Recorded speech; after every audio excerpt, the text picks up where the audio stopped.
ورحمۃ اللہ وبرکاتہ۔ آج ہم بات کریں گے حضرت علی کے حوالے سے کہ حضرت علی کے فیصلوں کے بارے میں اور ان کے علم کے بارے میں کہ وہ کیا تھا اور اس کے پیچھے کیا دلائل موجود ہیں۔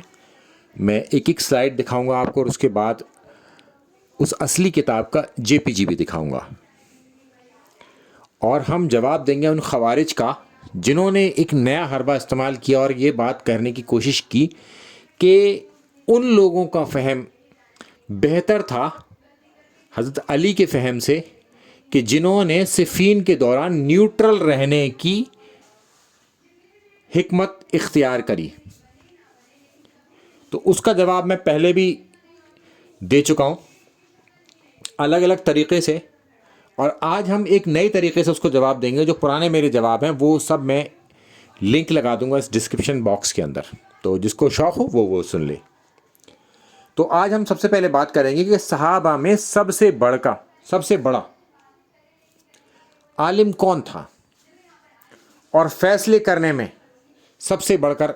کون شخص تھا۔ وہ تھے حضرت علی ابن ابی طالب علیہ السلام۔ حضرت عمر جو کہ خلیفہ راشد نمبر 2، وہ کہتے ہیں کہ ہم میں سب سے بہترین فیصلے کرنے والے علی ہیں۔ صحیح بخاری کی حدیث ہے، اس پر ہمارا مقدمہ کھڑا ہے، اور اب اس کے سپورٹ میں ہم دیگر چیزیں لائیں گے۔ اصل میں مقدمہ آپ کو قرآن، بخاری، مسلم پر کھڑا کرنا ہے، یہ یاد رکھیے گا۔ اب ہم چلتے ہیں اس کے آگے۔ اب اس کے آگے ہے اس کا JPG، اس اصل کتاب کا۔ پھر ہم اس کے آگے چلتے ہیں اور بتاتے ہیں کہ حضرت عبداللہ ابن مسعود رضی اللہ تعالیٰ عنہ کے حوالے سے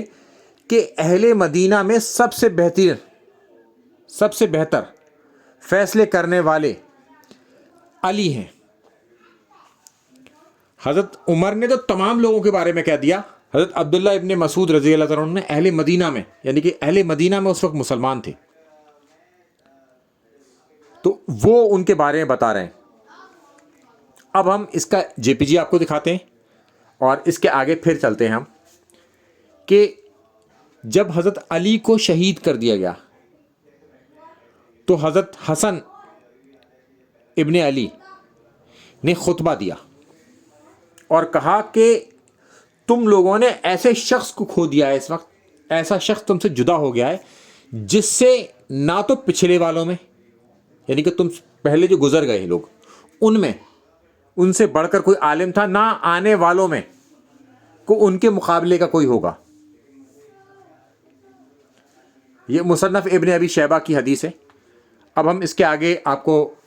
اس کا JPG بھی دکھا دیتے ہیں فضائل صحابہ سے۔ کس نے اس کو صحیح کہا ہے وہ آپ کو گرین رائٹنگس میں مل جائے گا، جس کو شوق ہو وہ اس کا اسکرین شاٹ بھی لے سکتا ہے۔ اب ہم اس کے آگے چلتے ہیں حضرت عطا ابن ابی رباح کے بارے میں، جن کے شاگرد امام ابو حنیفہ بھی ہیں، اور عطا ابن ابی رباح تقریباً 200 صحابہ سے ان کی ملاقات ہے۔ اور جب ان سے یہ سوال پوچھا گیا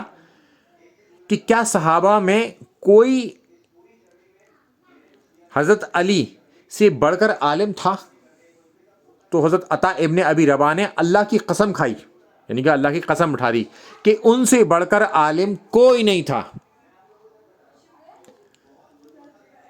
یہ اس کی اب آپ JPG دیکھ لیں۔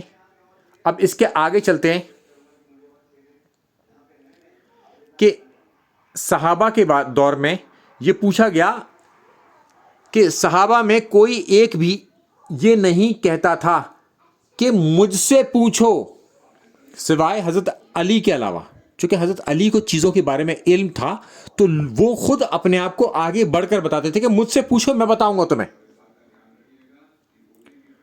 اور یہ بھی فضائل صحابہ سے، اس کی بھی آپ سند دیکھ سکتے ہیں یہاں پر۔ اب ہم اماں عائشہ کے پاس چلتے ہیں۔ حضرت عمر سے ہم نے شروع کیا، اماں عائشہ تک آ گئے کہ اماں عائشہ کہتی ہیں کہ حضرت علی جو تھے سب سے زیادہ سنتوں پر عمل کرنے والے تھے اللہ کے رسول صلی اللہ علیہ وسلم کی، تو وہ ان کی سنت کو چھوڑتے ہی نہیں تھے۔ اب ان خوارج کا جو ایک موقف ہے وہ انہوں نے نیا اختیار کیا ہے کہ حضرت علی کے مقابلے میں ان لوگوں کو بہتر، ان کا ڈیسیزن بہتر بتایا جائے جنہوں نے اس پوری جنگ میں نیوٹرل رہنے اور انہوں نے صفین سے علیحدگی اختیار کر لی۔ ان کو ہم نے پہلے بھی ثابت کر دیا کہ ان کا عمل جو انہوں نے اس حدیث سے فہم لیا تھا وہ غلط تھا، کیونکہ حدیث عمار سامنے آ گئی، یعنی کہ اللہ کے رسول صلی اللہ علیہ وسلم خود سامنے آ گئے۔ اب ہم انہیں یہ بتانا چاہتے ہیں کہ حضرت علی کا جو ڈیسیزن تھا حضرت عمر سے لے کر اماں عائشہ تک، اس کا لوہا مانتے تھے، سب ان کے علم کا لوہا مانتے تھے، لہٰذا ان کے ساتھ تمام بڑے بڑے لوگ کھڑے ہیں۔ اللہ کے رسول صلی اللہ علیہ وسلم تو کھڑے ہیں اور انہوں نے قرآن کے مطابق قتال کیا، اور اس کے بعد بھی لوگ ان کے بارے میں یہی ڈیسیزن دے رہے ہیں کہ ان سے بڑھ کر کوئی نہ عالم تھا نہ ان سے بہتر کوئی فیصلے لے سکتا تھا، تو ان کا فیصلہ تھا صفین لڑنے کا، اور ان کا علم سب سے زیادہ تھا، تو لہٰذا ہم حضرت علی کے ساتھ اس وجہ سے کھڑے ہوئے ہیں کہ اللہ کے حکم کو انہوں نے بجایا، سب سے زیادہ سنت کو فالو کرنے والے تھے، اللہ کے رسول صلی اللہ علیہ وسلم کی حدیث آ گئی، حدیث عمار، پھر تمام صحابہ ایک ایک کر کے حضرت عمر سے لے کر اماں عائشہ تک حضرت علی کی کو بیک اپ کر رہے ہیں، ڈائریکٹلی اور انڈائریکٹلی، ہر حوالے سے۔ السلام علیکم ورحمۃ اللہ وبرکاتہ۔